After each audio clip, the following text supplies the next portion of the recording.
We're a couple of weeks into 2017 and some new games have finally started hitting the PlayStation 4. And first up is Spheroids, another one of those retro-looking platform-style games. But is this a good way to kick off 2017, or is this another one of those games that you should just avoid?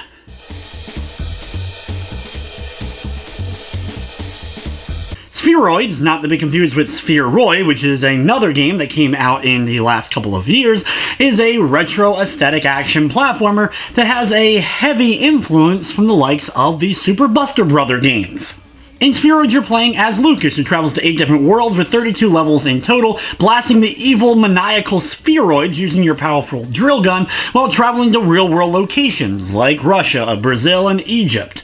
The game has some really colorful backgrounds that really end up representing the real-world locations each of the worlds are based off of, along with a very catchy soundtrack, which is honestly one of the better aspects of the game.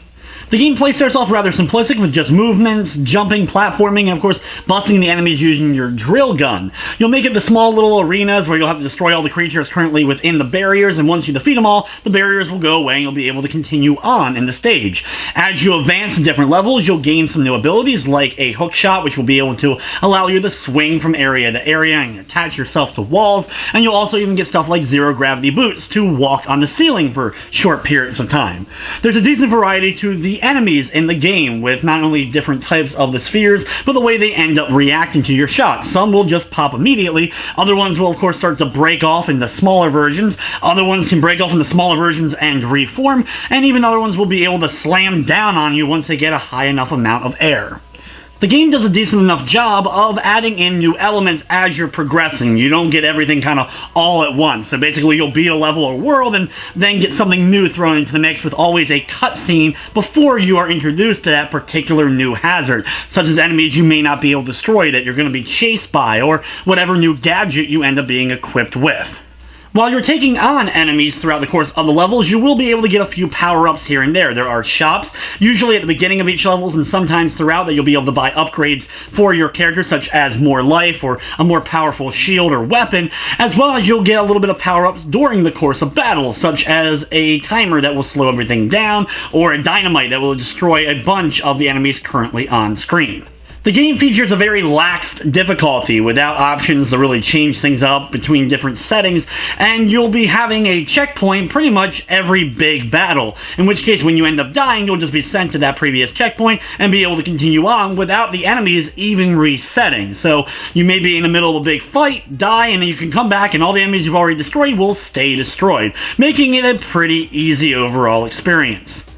While the controls work for the most part, I do wish there were a few more options, being able to use the D-pad instead of the joystick in order to move the character around. I also ran into a few glitches here and there where my character got shoved in the walls, or things kind of acted weird. If I was about to get crushed, I would kind of get stuck in a platform, and a few graphical things here as well, including text not actually fitting within text bubbles during the course of cutscenes.